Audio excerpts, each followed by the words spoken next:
Hi everyone, my name's Linda Denehy. I'm a professor of physio at the University of Melbourne, and I also have an appointment at Peter MacCallum Cancer Centre in the Department of Health Services Research. An interesting question. I was a competitive swimmer at national level. And during my training, I actually had, or the squad had, a physiotherapist looking after training, strength training, basically. And so my parents didn't go to university, and I didn't really know what I wanted to do when I finished school. And because I enjoyed the physio so much, I thought, I think I'll apply to be a physio. I'd like to be the physio for the Australian swimming team.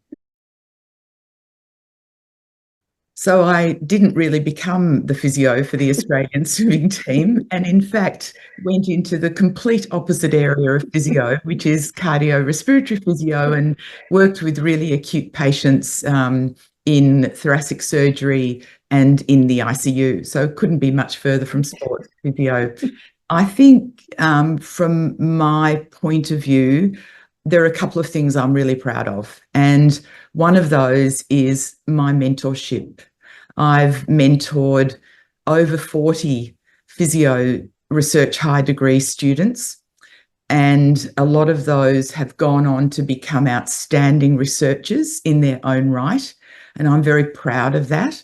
A lot of them also won graduate research prizes along the way, and I was very proud of that. So that's certainly probably, I think for me, in cardiorespiratory, when I first started and had my PhD, there were very few PhDs in cardiorespiratory physiotherapy, and Jenny Allison was the other one, who was just a little bit ahead of me. And so we had no mentorship, really, because nobody really understood what we were doing. So I really sort of spent a lot of my career providing that mentorship to others so they didn't have to bush bash their way through PhDs anymore.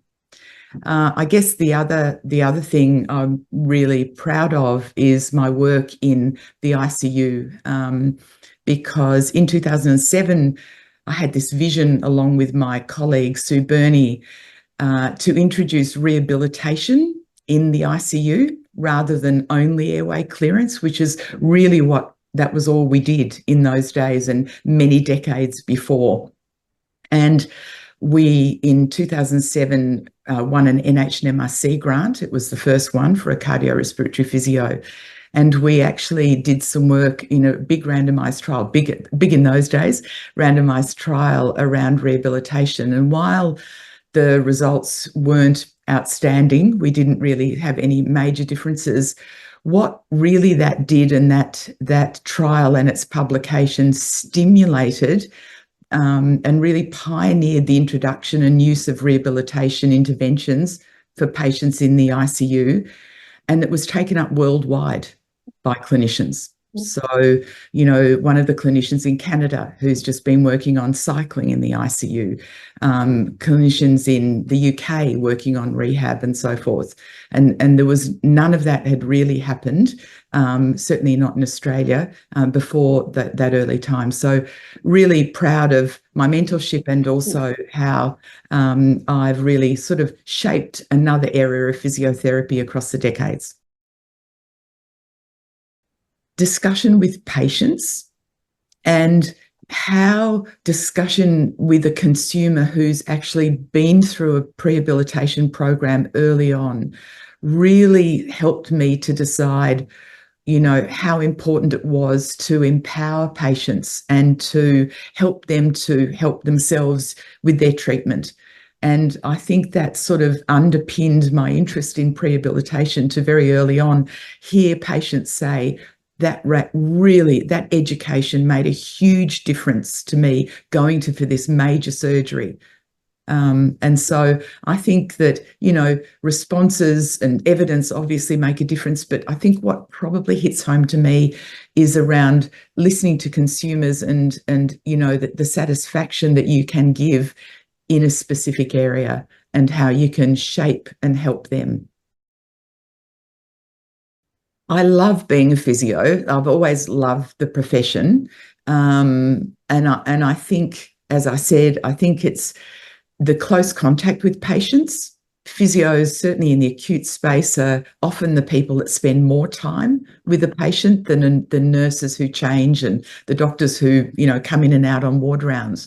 And you get to know patients and their family very well, especially in the rehab areas, even better, even more so. And I think that they're the times when, and getting to know patients and knowing that you're really, helping them and seeing them discharged and helping them with what to do when they go home, and then they're coming back and seeing how much they've improved. I think that really, to me, has always been the good part of physio, and what really sort of encouraged me to keep going. I do love research as well, though, and I love actually doing the research. So that certainly keeps me going these days as well. Be prepared to learn from others and know that they don't know everything, and understand the value of experience from more experienced physios, while still remembering the evidence base for what they've learnt. I think it's not necessarily always just about the evidence. The evidence is more than just what's written in a systematic review, for example.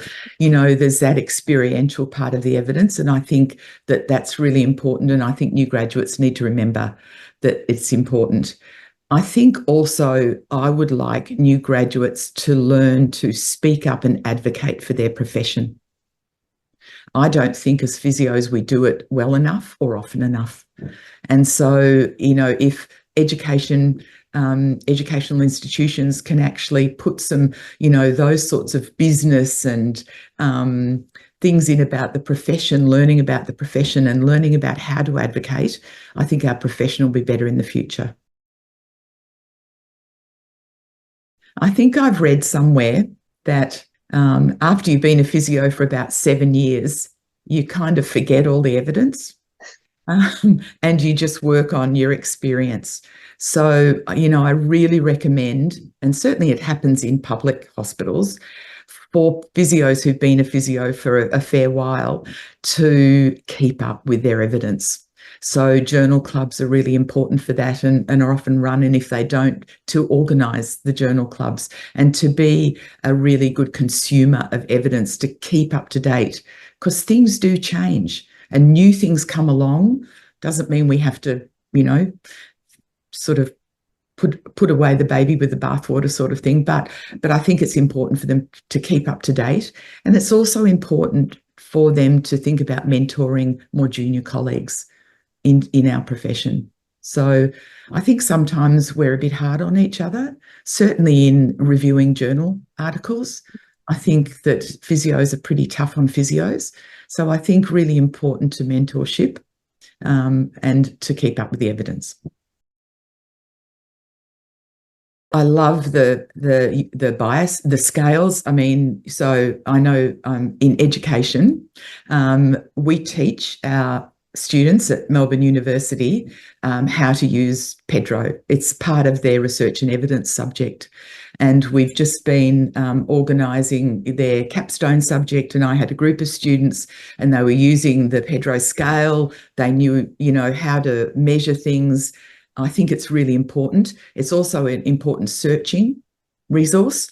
And certainly that's how I use it. So for the scale and also for searching, but we teach it as well. So not just Cochrane, but also PEDro.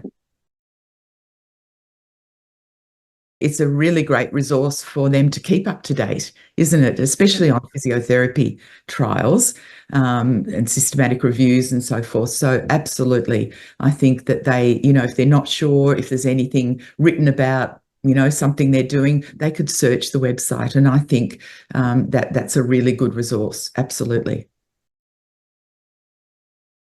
Probably the thing that really hits home is research and evidence, because when I was a physiotherapy student, we didn't really ask why we were doing specific techniques.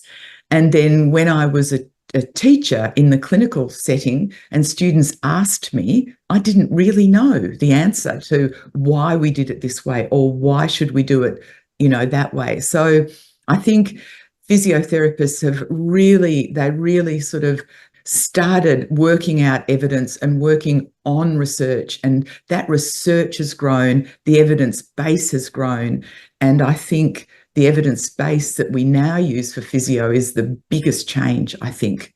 And cardiorespiratory has been very good at developing evidence compared with other areas. If you look on the website, the PEDro website, you can see that cardio have done a lot of research and built evidence in the specialty area. So I think that's been certainly one really enormous change over time for me. I think the other thing that probably I didn't say about kind of the future is that, we've come from a very respiratory and airway clearance background in cardiopulmonary. And I think the emergence of pulmonary rehabilitation and cardiac rehabilitation have really have been some of the transformative things in the profession to really introduce rehabilitation as a bigger part of our skill set, and our raison d'etre, I think.